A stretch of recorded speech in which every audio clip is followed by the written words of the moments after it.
अस्सलाम वालेकुम वरहमतुल्लाहि वबरकातुहू। दोस्तों, आउं आहियां अली हसन अब्बासी। किताब आहे जी जियारियो जन, विछड़ियल साथियुनि लाइ श्रद्धांजलियूं। लेखक रशीद भट्टी। छापो ॿियो, छपाईंदड़ रशीद भट्टी एकेडमी। साल मार्च 2016 ईस्वी। किस्त एकीहीं। मूं धरती तुंहिंजा दंग ॾिठा। शहीद अवाम फाज़िल राहू बाबति हिकु तासुर। शायदि साल 1972 ईस्वीअ जी शुरूआती टिमाही हुई। अवामी लीग में हुअण जे ॾोह में मिलिट्री कोर्ट तरफ़ां अवाम खे फ़ौज ऐं हुकूमत ख़िलाफ़ बग़ावत ते उभारण जे केस में मिलियल साल सज़ा काटे ख़राब थियल सिहत सुधारण ख़ातिर अञा घर में आराम करे रहियो हुउसि जो पुराणे अदीब ऐं सहाफ़ी साथी रसूल बख़्श पलीजे जो ख़त आयो या न्यापो मिलियो त कंहिं सिलसिले में हू लाड़ जे चंद दोस्तनि सां गॾु सलाह मशवरे लाइ आयो पिए। उन ॾींहं ते सिरी जे टिनि ॿियनि दोस्तनि खे बि सॾियो वियो हो ऐं ख़्वाहिश जो इज़हार कयो वियो हो त जेकर उहा गरजाणी मूं वारे ॻोठ अरोड़ ॾे कराइजे ऐं ख़ासि ख़ुलासी थिए, जीअं माण्हुनि दोस्तनि या आए वेझे अचण करे ॻाल्हि ॿोल में रुखनू न पवे। मुक़ररु ॾींहं खां हिकु ॾींहुं अॻु शाम जो मूं ॻोठ माण्हू मोकिलियो त घर मानीअ जो बंदोबस्तु बि करे त ॻोठ खां ॿाहिरि ॿनीअ में खजनि वारे बाग़ जे बैठक में वेहण जो बि। उन विच में उतर ऐं लाड़ जी साईंअ सां वधीक राब्तो क़ाइमु करे फ़ैसिलो कयो वियो त सुबुह जो 8 बजे ॻोठ लाइ रवानो थिजे। मुक़ररु ॾींहं ते 8 बजे ताईं सभु दोस्त अची इकट्ठा थिया। मूं नेरनि जो बंदोबस्तु सखर में ई करे छॾियो। नेरनि दौरान साथी पलीजे थोरे में अचण ऐं गरजाणीअ जो मक़सदु ॿुधायो। 1967 ईस्वी धारे नेप में 1 यूनिट ऐं ज़ुबान जे मसइले ते ग़ैर सिंधी कामरेडनि जे मनफ़ी ऐं मुनाफ़िकाना रवैये सबबि ऐं सिंध हारी कमेटीअ में बि उन्हनि जे कामरेड जतोईअ खे बेवस करे सिंधी वतन दोस्त तरक़ी पसंदनि खां अलहदा करण जी कोशिश सबबि असां अदीबनि ऐं दानिश्वरनि मां अक्सरियत नेप ऐं हारी कमेटीअ खे छॾे चुकी हुई।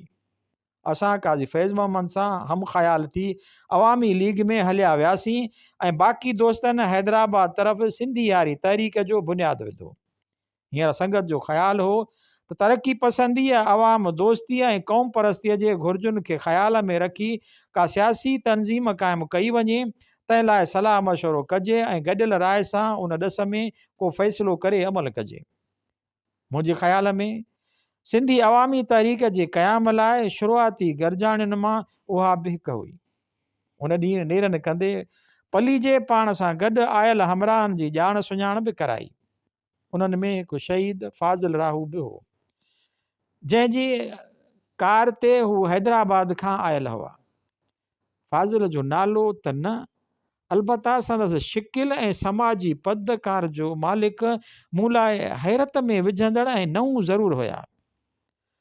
फाज़िल जो नालो मूं काफ़ी वक़्त खां बि ॿुधो। अयूब जे दौर में 1964 ईस्वी ऐं 1965 ईस्वी वारनि बुनियादी जमहूरियत जे चूंडुनि में हिकु हारियुनि ऐं ग़रीबनि जे हमदर्द बदीन में मीरनि जे मार्फत ख़ानदान जे माण्हूअ खे शिकस्त ॾिनी। 1965 ईस्वीअ में पंहिंजे हद जे यूनियन काउंसिल जे चेयरमैन जे चूंड में बि मीरनि खे शिकस्त ॾींदड़ हिकु अवामी दोस्त ऐं हारी समाजी कारकुन हो। तराई यूनियन काउंसिल जे ऑफिस में उन हारियुनि जे हमदर्दी तर न पर सिंध जे इंतिहाई बाअसर ज़मींदार मीर एजाज़ सां सच ऐं हक़ जी ॻाल्हि ते हथें धिकें झेड़ो कयो। उहो इलाइक़े जे अवाम जो मक़बूल रहनुमा, हारियुनि जो हॾॾोखी, बेडरपो ऐं दिलेर शख़्स फाज़िल राहू हो। पोइ 1967 ईस्वीअ में 1 यूनिट सरकार सिंध में बैठकियत खे मज़बूत ऐं दाइमु करण लाइ ज़मीन जे नीलाम बाबति पॉलिसीअ जो ऐलान कयो। सिंधी हारीअ खां वधीक उन पॉलिसीअ खां को बि मुतासिर न पियो थियो। केतिरनि ई पार्टियुनि साथी पलीजे जे सिंधी हारी तहरीक सां गॾिजी नीलाम बंदि करियो, तहरीक हलाइण जो प्रोग्राम ठाहे उन ते अमल शुरू कयो। उन एहतजाज में बदीन जे ज़िले गोलाड़चीअ जे राहूकीअ ॻोठ जो हिकु शख़्स निहायत गरम जोशीअ सां नुमायां ऐं अहम किरदारु अदा कयो। हू न रुॻो हारियुनि जा जथा वठी हैदराबाद में एहतजाज कराईंदो हो, पर हिन जे सॾ ते संदसि शीदाई हारियाणियूं बि जवान ॿुढियूं पोड़ियूं मलूका ऐं भाॻीअ जे अॻुवाणीअ में अची एहतजाज में शरीक थींदियूं हुयूं। एहतजाज जी शुरूआति में सरकार पंहिंजी रिवायती रवश जो मुज़ाहिरो कंदे खेसि झले अंदरि करे छॾियो, पर एहतजाज जारी रहियो। हारी त हिन लाइ सिर ॾियण लाइ बि तयारु हुया। हीअ त संदन बका ऐं हयातीअ जो सुवालु हो। नेठि सरकार आण मञी ऐं उन पॉलिसीअ हेठि मुजवज़ा नीलाम बंदि थियो।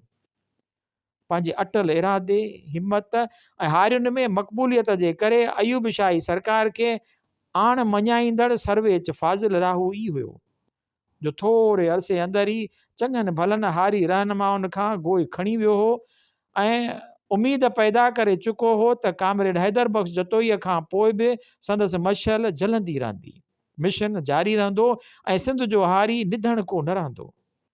सिंध अंदरि 1 यूनिट ऐं ज़ुबान जे सवाल ते हैदराबाद पासे जे एहतजाज ऐं जलसा थींदा हुया।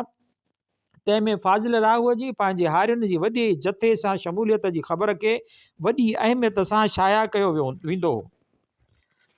1968 ईस्वीअ में सिंध जे तरक़ी पसंद ऐं क़ौम परस्त सियासी समाजी जमातुनि तरफ़ां 1 यूनिट ख़िलाफ़ जेके अज़ीम उलशान एहतजाजी जुलूस हैदराबाद मां कढियो वियो, जंहिंमें ऐन मौक़े ते गाॾी खाते चौक, जीए सिंध चौक ऐं पोइ हैदर चौक सॾजण वारो वटां जुलूस शुरू थियण खां अॻु ई असांजे उर्दूदान दोस्तनि जे ट्रेड यूनियन जा कमूज़ गुल ऐं वारसी पंहिंजे मज़दूरनि जा जथा उहो चई मोटाए वठी विया ऐं शरीक न थिया त 1 यूनिट सिंधी वॾेरनि ऐं बोर्जवायुनि जो क़ौमी मसइलो हो ऐं उन जो मज़दूरनि जे मसइलनि या तबक़ाती इस्तेसाल सां को वास्तो न हो। फाज़िल राहू शहीद पंहिंजे अज़ीम हारी फ़ौज सां अची शरीक थियो। उन जुलूस में सिंध जा अदीब ऐं दानिश्वर बि सियासी ऐं समाजी कारकुननि जियां मारे सिंध सां अची शरीक थिया हुया। उन जुलूस में ई मूंखे उन फाज़िल राहूअ जे परे खां मुंहुं ॾिसण जो मौक़ो मिलियो हो, जो उन ॾींहुं कार ते आयो हुयो ऐं मुंहिंजे उताक ते नेरनि करे रहियो हुयो। उन बाद संदसि नालो हैदराबाद जे उन हलायल तहरीक, बुख हड़ताल, जलसा ऐं जुलूस जे सिलसिले में पढ़ियो, जा 1969 ईस्वीअ में वोटरनि जे लिस्टुनि जे सिंधीअ में शाया करण खां सरकार जे इनकार ख़िलाफ़ हलाई वई ऐं आख़िर सरकार आण मञी सिंध अंदरि उन्हनि जी सिंधीअ में छपाईअ जो फ़ैसिलो कयो वियो। उन ॾींहुं उहो फाज़िल राहू मूं आॾो वेठो हो, जंहिंजो नालो सिंधी हारी तहरीक जे सिलसिले में साथी पलीजे सां गॾु अक्सर पढ़ण ऐं ॿुधण में ईंदो हो।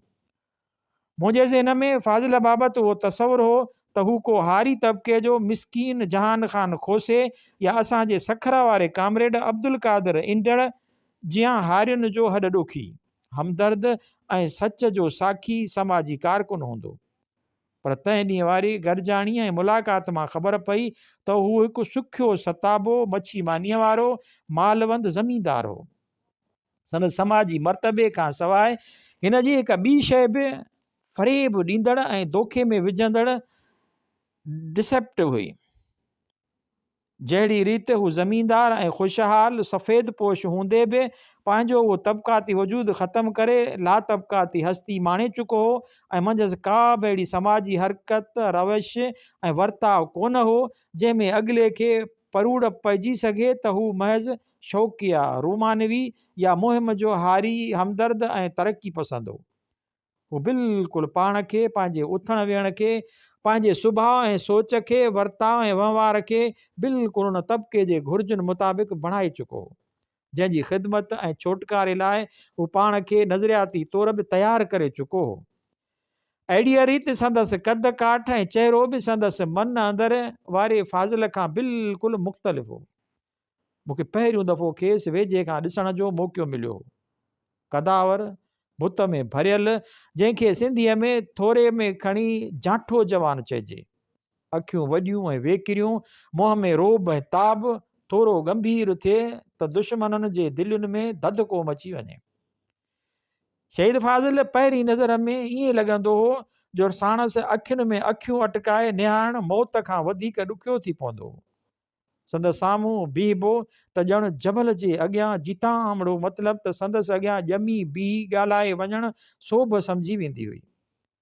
पर संदसि उहा ड्रिख ॾाढी फ़रेबी ऐं दोलाबी हूंदी हुई। हू ख़सलत ऐं सुभाउ खां उनजे बिल्कुलु उबतड़ हो, सांतीको ऐं सबाझो, माठो ऐं मिठाज सां भरियल तबियत में तिखाई ऐं तेज़ीअ जे तिर जेतिरी बि गुंजाइश कान। सिक ऐं सुलह कुल जो कायल, मतिलबु त पंहिंजी ज़ाहिरी कद काठ ऐं शकिल शबीह जे बरक्स संदसि मन जहिड़ो मखण जो चाणो, पाण ॼण मेण जो ठहियल इंसानु, मेल मेलाप ऐं मुखामेल में जहिड़ो माखी ऐं मिसरी। संदसि उन्हनि ज़ाहिरी ऐं बातिनी तज़ादनि ऐं उबतड़ाइनि जी सुध मूंखे पहिरीं डिघी कचहरीअ में ई पई जा असां ॻोठ में कईसीं। हुन बाद सखर ऐं हैदराबाद में अक्सर शहीद अवाम सां मुलाक़ातियूं ऐं कचहरियूं थींदियूं रहियूं।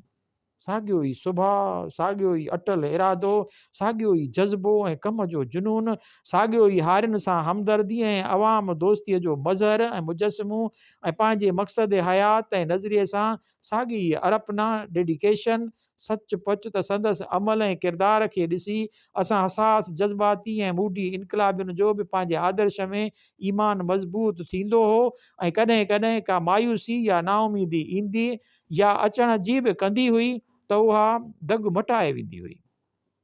हिन जी अरपना सिंध में मिसाली हुई। हिन न रुगो पाण खे पंहिंजी मिशन लाइ वक़ुफ़ करे छॾियो, पर पंहिंजे माल, मडी, वसीला ऐं सलाहियतूं, वेंदे घर ॿार ऐं औलाद जहिड़ी अमुल वस्तो बि उन लाइ वक़ुफ़ करे छॾिया। हू सही माना में हिकु सचो अवाम दोस्त ऐं क़ौम परस्त इनकलाबी हो। मक़सद लाइ कंहिं बि ईसार ऐं क़ुर्बानीअ खां कॾहिं बि कीन कीबाइण वारो कूंदर हो। घोट अणमोट ऐं सिंध जो सचो सूर्यो सपूत हो। साथी पली जे चवाणी हू सिंधी ॾुतड़ अवाम जे सदियुनि जी जिदोजहद जो निचोड़ हो। सिंध जे न सूर्य शहीद जो उहो तरक़ी पसंद अवाम दोस्त या हारी हमदर्द वारो किरदारु को नज़रियाती हथियारनि सां हथियारबंद थियण करे वजूद में न आयो, पर उन जे उबतड़ संदसि अवाम दोस्तीअ, बाज़ारे सुभाउ, ग़रीबां दोस्ती ऐं सिंध जे हिसियल ऐं पीड़ियल हारीअ सां हमदर्दीअ जी सोच ऐं सरगर्मी खेसि वतन दोस्त ऐं अवामी इनकलाबी नज़रिए तरफ़ छिके आंदो ऐं उन जो हिकु अॾोल अलमबरदार बणाए सिंध जी सुतल अवाम खे सुजाग करण जी ज़िमेदारी सौंपी। उन लाइ संदसि ज़हनी बुलंदी, मुशाहिदे जी गहराई ऐं उन जे नतीजे में मुस्बत ऐं हिमथाईंदड़ रद्द अमल जो ख़ासि हथु आहे। उन इर्तिकाई अमल मां हू नंढपण खां पे लंघियो। फाज़िल हिकु मालवंद ऐं भाॻीअ घर में पैदा थियो। ज़मीन हुयनि, पर आबपाशीअ जी अणपूरे इंतिज़ाम ऐं अणाठ करे आबादी का ख़ासि कान थींदी हुई। उन करे नंढे हूंदे ई फाज़िल उन रिवायत ते हलियो जो मशरिक़ में आम आहे त क़ौम जा सुधारक या पैगंबर नंढपण में धनार ऐं चारण हूंदा आहिनि। उन हयातीअ में हू माल जी पैदावार ऐं चारे जी ॾेवठ ऐं सौदे सड़े जे सिलसिले में शहर ईंदो रहंदो हो। साणसि गॾु ॿिया हारी नारी ऐं धनार ऐं चारण बि हूंदा हुआ। केसि दुकानदार ऐं सेठियूं अघु घटि ॾींदा हुआ, हू उन फुरलुट ऐं ॾाढ जी मज़ाहमत उन्हनि सां बहस मुबाहिसे ऐं ज़ुबानबाज़ीअ सां कंदो हुयो। हू काठियूं करे कोयला ठाहे उहे बि विकिणंदो हो। सॼो ॾींहुं महिनत ऐं पोरियो माल चाढ़णु, काठियूं करणु, गाह चारो करणु ऐं पैदावार शहर में विकिणण लाइ खणी अचणु। हिन में नंढे हूंदे ई अहसासु पैदा कयो त हिकिड़ा आहिनि जो सॼो ॾींहुं हॾ हणी पघर ॾेई बि सुख जो साहु ऐं सणभो गिरह नथा माणे सघनि, ऐं ॿिया आहिनि जे घर वेठे उन्हनि पोरियतनि ऐं महिनतुनि जी कमाईअ मां पिया जावा कनि ऐं घर भरे ढव जूं ओघरायूं ॾियनि। उन मुशाहिदे मंझसि नंढी वहीअ में ई होरा खोरा ऐं तजसुस पैदा कयो। ईअं छो आहे, ईअं छो थो थिए, उहो कीअं ख़तमु थींदो? कोटली बहरे जी पई त लाड़ में आबपाशी आसान थी। ज़मीन कुंवारियुनि जियां समाइजी फर ॾेई मालिकनि खे अखि छिंभ में किथां खणी किथे पुॼायो। फाज़िल जे घर जी हालत बि सुधरी, पर संदसि ज़हन में नंढे हूंदे वारी सोच ख़तमु कान थी। पर जेको सो वॾेरनि ऐं ज़मींदारनि जे हारियुनि सां ज़्यादतियुनि ऐं ॾाढायुनि उनखे वधीक पको ऐं पुख़्तो कयो। शहर जे नंढे कारोबारी ऐं वापारीअ खां सवाइ वॾेरो ऐं जागीरदार ज़ुल्म ऐं जबर जी हिकु वॾी अलामत बणिजी हिन जी सोच में उभरी आयो। हीउ तबिको न रुॻो हारीअ जे पोरिये जो इस्तेसाल करे रहियो हुयो, संदसि पघर जे पोरिये सां पंहिंजी शख़्सियत, घर, समाज जी पद ऐं सियासी शख़्सियत खे वधाए ऐं विझाए रहियो हो। पर हुन ते हर क़िस्म जो शख़्स ज़ुल्म बि रवा रखी रहियो हो। हारियुनि जूं चोरियूं कराइण, संदसि नंगनि में हथ विझण, जेको थोरी मज़ाहिमत करे या कुछे त थाणनि ते हाज़िरियूं ऐं मारूं। उन सूरत हाल फाज़िल जे ॾाह में बांधाण ऐं सोच में संजीदगी ऐं गहराई पैदा कई ऐं वधाई। हुनजो तजसुस ॾींहों ॾींहुं वधंदो हुयो। हुनखे को सियासी या इक़्तिसादी साइंस जो मुतालियो या ख़ासि तालीम हासिल कान हुई। हुनखे का बि वाट नज़र न पे आई। पर चवंदा आहिनि त ॾेखारियसि ॾुखनि गूंदर घस पिरीअ जो। उन होरा खोरा आंद मांद ऐं तड़प खेसि स्वाभाविक तौर जे लोचियुनि से लहनि चवाणी राह ॾेखारी ऐं हू उन ते हली पियो। उहा होरा खोरा आंद मांद ऐं तड़प हुई कुझु करण लाइ, उन अन्याय खे ख़तमु करण जे उपाउ वठण लाइ, हारी ऐं पोरियत जे छोटकारे वास्ते जिदोजहद करण लाइ। उन तड़प खेसि अरपना सां सही ऐं सच जो दॻु लाथो।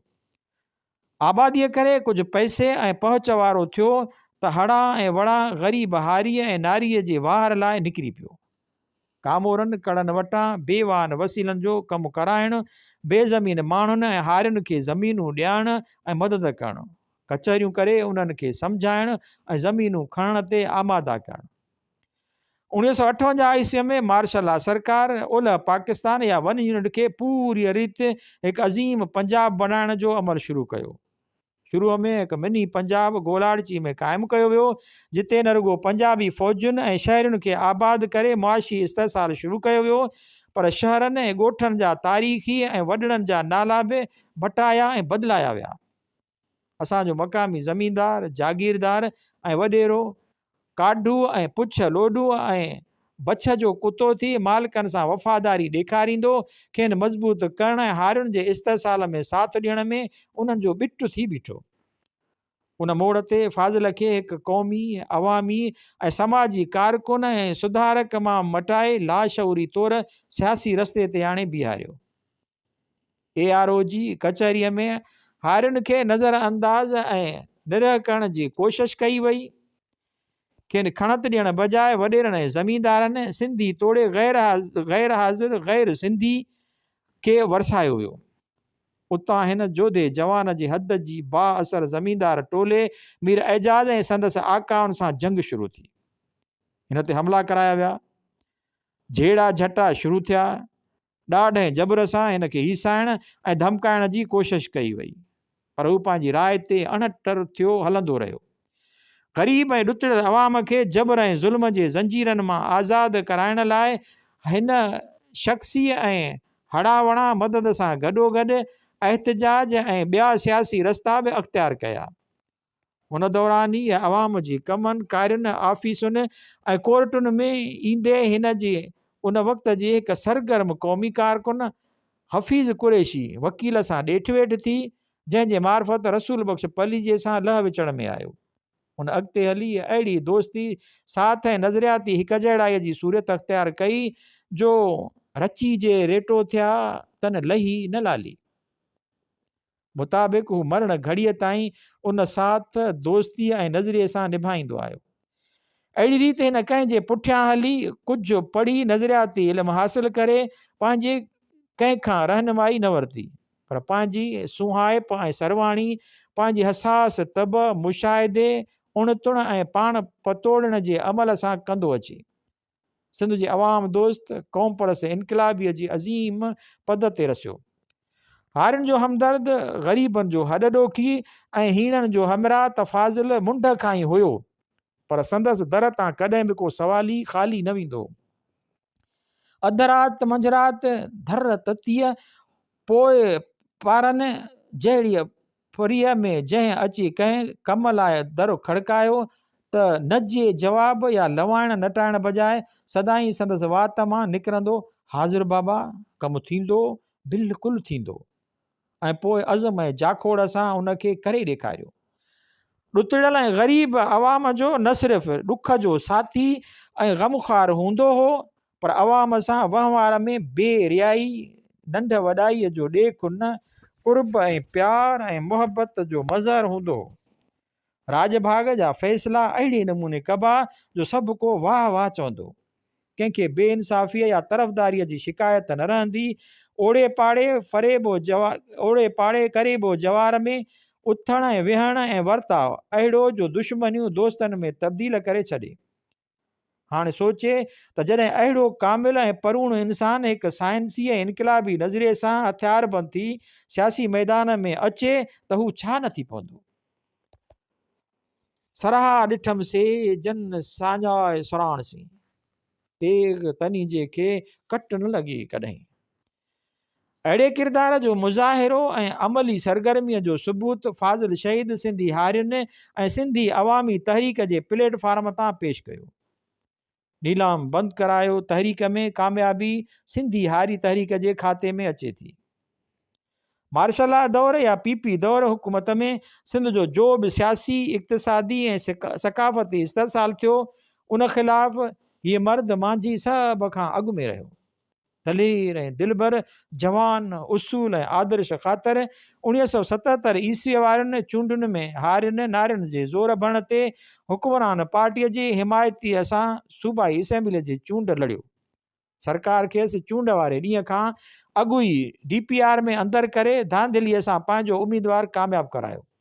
उन ई हुकूमत खे बरतरफ़ करे मुल्क में टी मार्शल लॉ आई त संदसि कुटीखोर मजननि खां ही मुर्स मुजाहिद एहतजाज ऐं इख़्तिलाफ़ राय जे इज़हार में अॻभरो थी मैदान में आयो। ज़ियाजी मार्शल लॉ में पहिरियां ई अख़बारुनि ऐं रिसालनि ते बंदिश विधी वई। सिंध जे सहाफ़ियुनि उन्हनि कारनि कानूननि ऐं प्रेस पब्लिकेशन ऑर्डिनेंस ख़िलाफ़ एहतजाज शुरू कयो। उन मौक़े ते जॾहिं असांजी ट्रेड यूनियन जा नाम नियाद लीडर पंहिंजी खल बचाइण लाइ लिकंदा वतंदा हुआ ऐं मैदान में न आया, फाज़िल राहू जेल में हूंदे बि पंहिंजी हारी जतन खे कराची वञी सहाफ़ियुनि जी बुख हड़ताल ऐं एहतजाजी जुलूस में शिरकत करण ऐं उन्हनि सां हक़ जो आवाज़ उथाइण ऐं साथ ॾियण जूं हिदायतूं मोकिलियूं। जनते संदसि वॾे पुट अमल कराए ॾेखारियो ऐं हारियाणियुनि जी शिरकत सिंधी हारी तहरीक खे न रुगो पाकिस्तान में पर आलमी सतह ते उभारे आंदो ऐं बैनुल अक़वामी मवासिलाती वसीलनि जो मौज़ू बणायो। उहा सहाफ़ी तहरीक 1978 ईस्वीअ में हली हुई ऐं एहतजाज ओज ते शायदि जुलाई धारे पहुतो। 1979 ईस्वीअ में सिंधी हारी तहरीक 9 अक्टूबर ते राहू की फाज़िल राहूअ जे ॻोठ में हिकु अज़ीम हारी कॉन्फ्रेंस कोठाइण जो फ़ैसिलो कयो। अप्रैल में भुट्टे शहीद खे फांसी आई हुई। मुल्क जी सियासी सूरत हाल ते अहिड़ो मौत ऐं सांत छायल हुई जीअं बीठल दुबे जे पाणीअ में हिकु फिटी कयल पत्थर कुझु आवाज़ ऐं हल्की चुरपुर थोरो वक़्तु ऐं महदूद दायरे में पैदा करे ऐं पोइ वरी उहा मौत जहिड़ी माठ थी वञे। चओ तरफ़ माहौल ताणियल हो। उन मौक़े ते जॾहिं पाणीअ खे बाहि लॻी पई हुई, ॻाल्हाइण त परे रहियो पर ॿुधण ते बि फटकनि ऐं जेल जी सज़ा पे मिली। फाज़िल हारी कॉन्फ्रेंस जो ऐलान करे ॼण वेठल खखर में खड़ो हणी कढियो। पलीजे सां गॾु उन कॉन्फ्रेंस खे कामयाबु बनाइण लाइ समूरी सिंध जी गश्त ते निकितो। निठ 9 अक्टूबर ते राहूकीअ में सिंध जे तारीख़ जे उन महिल ताईं अज़ीम हारी कॉन्फ्रेंस थी गुज़री। जाबिर ऐं फ़ौजी तानाशाही सरकार उन इज्तिमा ऐं उन में कयल तक़रीरुनि खां ख़ाइफ़ थी छिरकी उथी। जवाबी कार्रवाई थी। 16 अक्टूबर ते रसूल बख्श पलीजो, फाज़िल राहू ऐं ॿिया केतिरा ई कारकुन गिरफ़्तार कया विया। केतिरनि खे फटका लॻा ऐं केतिरनि खे जेल जूं सज़ाऊं ऐं ॾंड। फाज़िल बि 1982 ईस्वीअ ताईं जेल में रहियो। पलीजो त 8 सालनि खां पोइ आज़ादु थियो। उन 16 अक्टूबर ते ई ज़िया क़ौम खे ख़िताब करे ऐलान कयो, अॼु खां सही माना में मार्शल लॉ लागू कयो थो वञे ऐं सियासी तंज़ीमुनि ते बंदिश विधी थी वञे। फाज़िल ते सज़ा तौरु 20,000 ॾंड बि विधो वियो जो हिन अदा न कयो। नतीजे में केतिरा ई दफ़ा सरकार संदसि ज़मीन नीलाम करे पैसा वसूल करण जी कोशिशि कई, पर संदसि मक़बूली ऐं हर दिल अज़ीज़ी उहा जो को बि बनी बशर दुश्मन बि वाक ॾियण न पिए आयो। फाज़िल 1982 ईस्वीअ में जेल मां निकितो त सिंधी अवामी तहरीक जे सदर तौरु मुल्क में क़ाइमु कयल जमहूरियत मोटाइण जी हलचल MRD में सरगर्म हिसो वठणु लॻो। हू MRD जो जॉइंट सेक्रेटरी मुक़ररु थियो। 14 अगस्त 1983 ईस्वीअ खां मुल्क में ख़ुदि गिरफ़्तारियुनि, एहतजाजी मुज़ाहिरनि, जलसनि ऐं जुलूसनि रस्ते हलचल हलाइण जो प्रोग्राम ठाहियो वियो। हीअ हमरा 3 महीना मई, जून ऐं जुलाई सिंध में दौरा करे उन लाइ अवाम खे तयारु कंदो रहियो। संदसि अणथक ऐं लाॻीतो जाखोड़ जो नतीजो हो जो 1983 ईस्वी वारी तहरीक में सिंधी अवामी तहरीक ऐं संदसि क़यादत एतिरो उभिरी आई जो बैनुल अक़वामी तवजो ऐं चौॿोल जो मौज़ू थी पई। जो साम्राजी मुल्क हिकु तरक़ी पसंद वतन दोस्त ऐं मार्क्सी लेनिन सोच रखंदड़ क़यादत हेठि हलंदड़ हिन जमायत जी मक़बूलियत ऐं शहरत खां ॾकी विया ऐं अमेरिका पंहिंजे वादे तां जो शायदि हिन चंद जमायतुनि सां कयो हो, फिरी मुल्क में क़ाइमु मार्शल हुकूमत जी हिमायत ते बीही रहियो। उन हलचल में अवामी तहरीक जो किरदारु कंहिंखां ॻुझो न आहे। उन करे तफ़सील में वञणु नथो चाहियां। फाज़िल राहू 15 अगस्त ते हैदराबाद में गिरफ़्तार थियो। रुगो उन ते बस कान थी, पर संदसि घर जे अक्सर फ़र्दनि, ज़ालुनि, मर्दनि गिरफ़्तारियूं पेश कयूं। संदसि उन जेल यात्रा दौरान ई मुंहिंजी साणसि हिकु ॿी तफ़सीली ख़ुलासी मुलाक़ात थी। हिकु ख़ासि ख़ुलासी मुलाक़ात थी। उन तहरीक दौरान मूंखे बि 3 महीननि लाइ नज़रबंदि कयो वियो। महीनू खनि सखर जेल में रखण बैदि हिकु राति ओचितो असां मां कन खे चूंडे बंदि गाॾीअ में राति जे ऊंदहि में सखर जेल मां कढियो वियो। दग में कन खे लाहींदे ऐं कन खे खणंदे राति जो पोएं पर आणे असांखे हैदराबाद पुलिस लाइन में बीहारिया। उते सिंधी ॻाल्हाइण ॿुधी इत्मीनान थियो त सिंध में ई किथे आहियूं ऐं पंजाब या ॿिए पासे नथा ञा वञूं। अधु कलाक जे इंतज़ार खां पोइ असां मां कन खे सेंट्रल जेल हैदराबाद ऐं बाक़ी मूं समेत 4 ॼणनि खे नारा डिस्ट्रिक्ट जेल हैदराबाद आंदो वियो। ज़रूरी कार्रवाई करे हिकु वञी बंदि खोलीअ में सटियाऊं, पासा वराईंदे ई पिरह बाखूं कढियूं। होरिया सुंझंदो थींदो वियो। जेल खुलण जो विसिल वॻो, पर असां वटि का पहर न आई। ईअं ई ॿाहिरां कुझु चौॿोल ॿुधण में आयो। खनपल में ॾिठोसीं त अॻियां फाज़िल राहू ऐं पोयां ॿिया हमरा वधंदा पिया आया। फाज़िल खे हथ में चांहि जी किटली हुई ऐं ॿियनि मां कन खे कोप त कन खे बिस्कुटनि जा दॿा ॿाहिरां बीही रड़ कयाऊं। बाबा कहिड़ा आहियो? ॿाहिरि सुझंदे सबबि असां त खेनि ॾिसी पिए सघियासीं, पर असांजे खोलीअ में जंहिंजी पुठि ओभर ॾे हुई ऐं अॻियां बंदि विरांडो हो, अंदरि ऊंदहि हुई। पंहिंजाऊं फाज़िल, मूं रड़ करे पंहिंजो नालो खयूं। पोइ त बीठल पुलिस वारे ते धूड़िया थी विया। चए असांखे खोलीनि छो न पिया। हिननि मथां हिदायतुनि हेठि मजबूरी ॾेखारी त फाज़िल जोश में अची चयो, तव्हांजे मथियनि खे बि ॾिसी था रहूं। ख़ाली विरांडे जो दर खोलियो त असां खेनि चांहि पाणी ॾियो। पाणीअ लाइ मूं पहिरीं ई रड़ कई हुई जो सारी राति त पाणी नसीब न थियो हो, पर खोलीअ में बि कोन हो। लाचार सिपाहियुनि विरांडे जो दर खोलियो। हमरा मिड़ी आया, अखियूं बि खुलियूं, रोशनी वधी। सुञातम फाज़िल खां सवाइ सरदार मोहम्मद ख़ान मगसी, कुझु सिंधी शागिर्द तहरीक जा अॻवान अमीर बख्श चांडियो, याकूब पंवर, सुंदरदास ऐं DSF जा घनश्याम ऐं इमदाद चांडियो, मंगरियो ऐं निज़ामाणी वग़ैरह हुया। तबियत ऐं ख़ैराफ़ियत जो पुछी फाज़िल उन महिल ई माड़ीअ ते हलियो वियो। अधु कलाक खन में अलाए जे कीअं उतां बंदोबस्तु करे असांजे खुलण जो हुकुम हिकु कासिद हथ खणाए आयो। वठी आणे मूंखे पाण सां गॾु पंहिंजी बैरक में रखियाईं।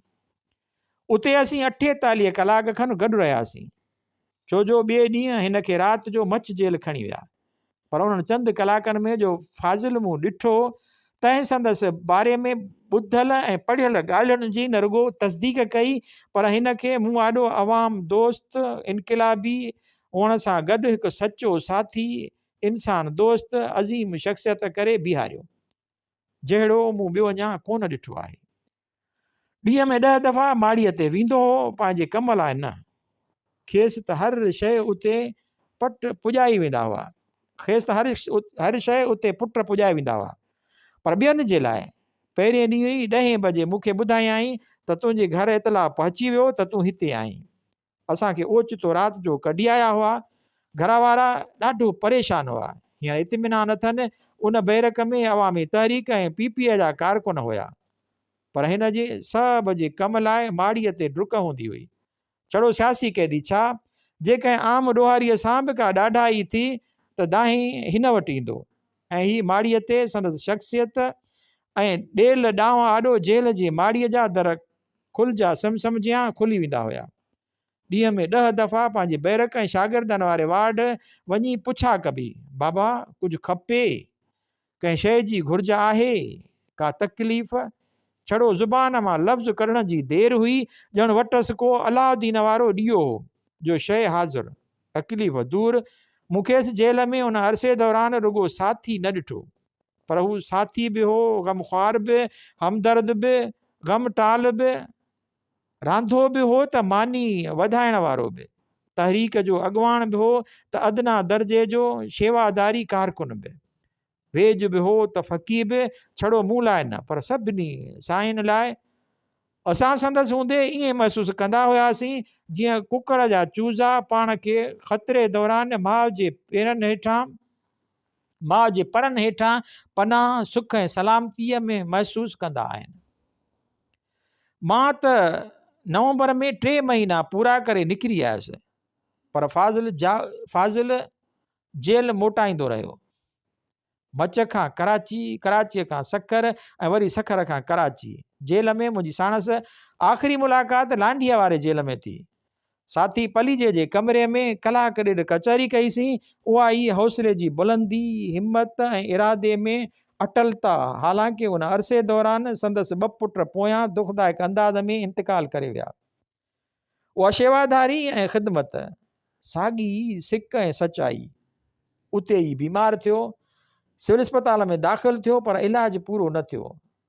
पर उटलो ज़हरीलनि कैप्सूलनि रस्ते संदसि हयातीअ जो अंत आणण जी नापाक कोशिश कई वई।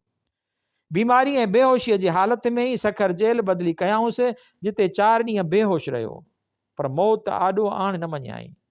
इज़राइल खे टारे छॾियईं, छो जो अञा खेसि कुझु करिणो हो ऐं ईअं न मरणो हो। भला जे तारीख़ ठाहींदा आहिनि से ईअं मरंदा आहिनि छा?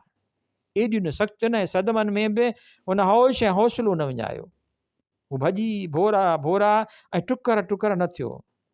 बुलंद क़ामत क़द जियां हौसलो बि बुलंद रखंदो आयो ऐं नतीजे में संदसि दुश्मन खे आण मञणी पई। संदसि रिहाईअ लाइ रिट दाख़िल थी त खेसि आज़ादु कयो वियो। सुख न सुता कॾहिं करखिणा लाहे, सुख न सुता कॾहिं खरकिणा लाहे, ओसीअड़ो आहे खाहो ॾिन खे पंध जो।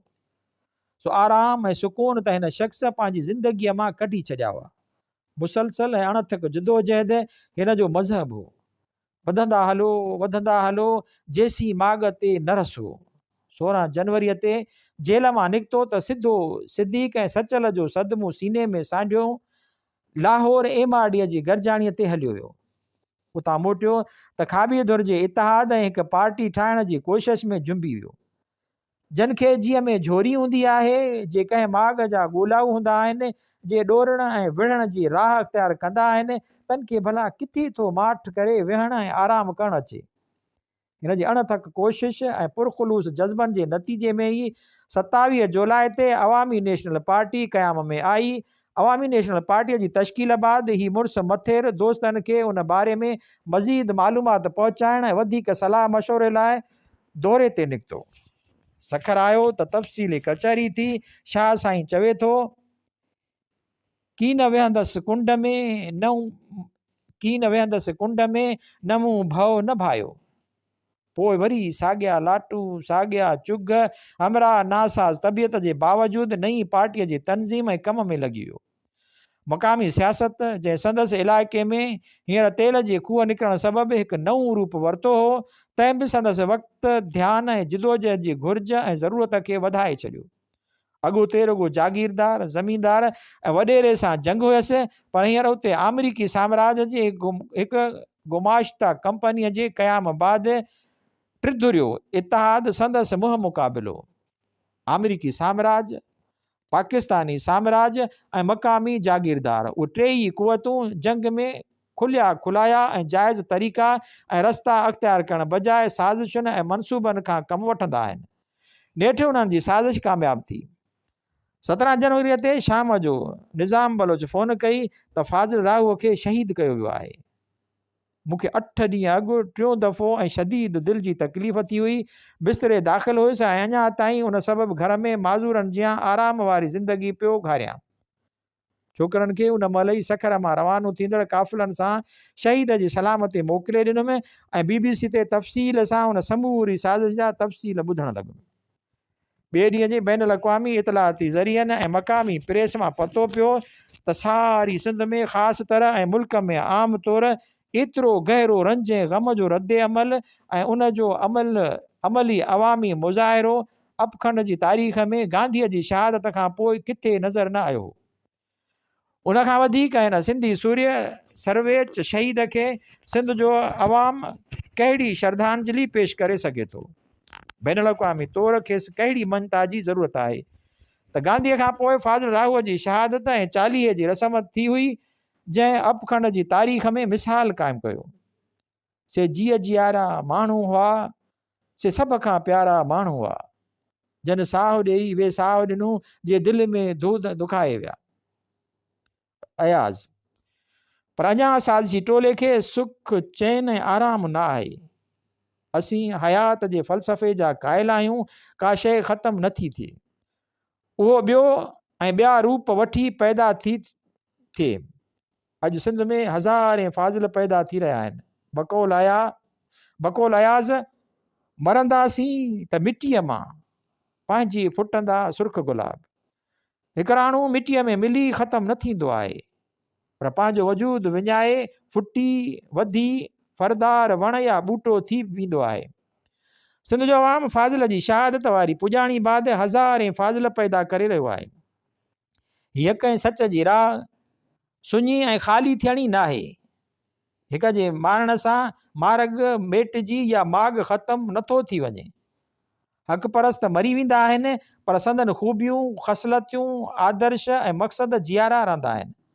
अॼु न रुॻो सिंध पर सारो अपखंड ऐं आलम इंसानियत फ़ाज़िल जी सुराण सां टुॿ आहे। फ़ाज़िल जो मिशन मक़सद हयात अञा अणपूरो आहे। इहो ख़तमु न थियो आहे, न करे थो सघिजे। उनखे अॻिते वधाइणो आहे। फ़ाज़िल या संदसि शहादत त उन माॻ ते रसण जे मार्ग इनक़लाब जी राह जो हिकु संगे मील आहे। हू त उन ॾाकण जो आख़िरी ॾाको आहे, जाल में इंसान ऐं सिंध जे ॾुतड़ियल अवाम जे छोटकारे जी मंज़िल ते रसाए थी। राह में ॾाकण जो हिकु डिघो तसलसल आहे, जो सुकरात खां शुरू थी फ़ाज़िल ते ख़तमु थो थिए। मंसूर, सरमद, शाह इनायत, दोदो, दरिया ख़ान, हेमू, बख्तावर, हसन नासिर, ज़ुल्फ़कार भुट्टो, नज़ीर अब्बासी ऐं ॿिया अनेक उन विच जा संगे मील या ॾाका आहिनि। ख़बर न आहे त अञा उन माॻ माणण लाइ केतिरा संगे मील नसब करणा ऐं ॾाका ॾाहिणा पवंदा। बक़ौल फैज़ बाजू भी बहुत हैं, सर भी बहुत, कटते भी चलो मरते भी चलो, बढ़ते भी चलो, कि अब देर या मंजिल पे ही डाले जाएंगे। फ़ाज़िल जी रत खां सिंध जी धरती अञा आली आहे, उनखे सुकण न ॾिबो। जंग जारी रहंदी ऐं जारी आहे। फ़ाज़िल मरणो न आहे। जेसीं उन जे आदर्श ऐं मक़सद लाइ जंग जारी रहंदी, तेसीं उहो असां सां हूंदो, असां में हूंदो, ईअं जीअं ॿिया शहीद आहिनि। शहादत त उन राह जी वफ़ा जी रस्म आहे। उन निभाइण लाइ त अवल इक़रार करे पोइ पंध में पेर विझिबो आहे। कुसण जो करार असुल आशिकनि जो।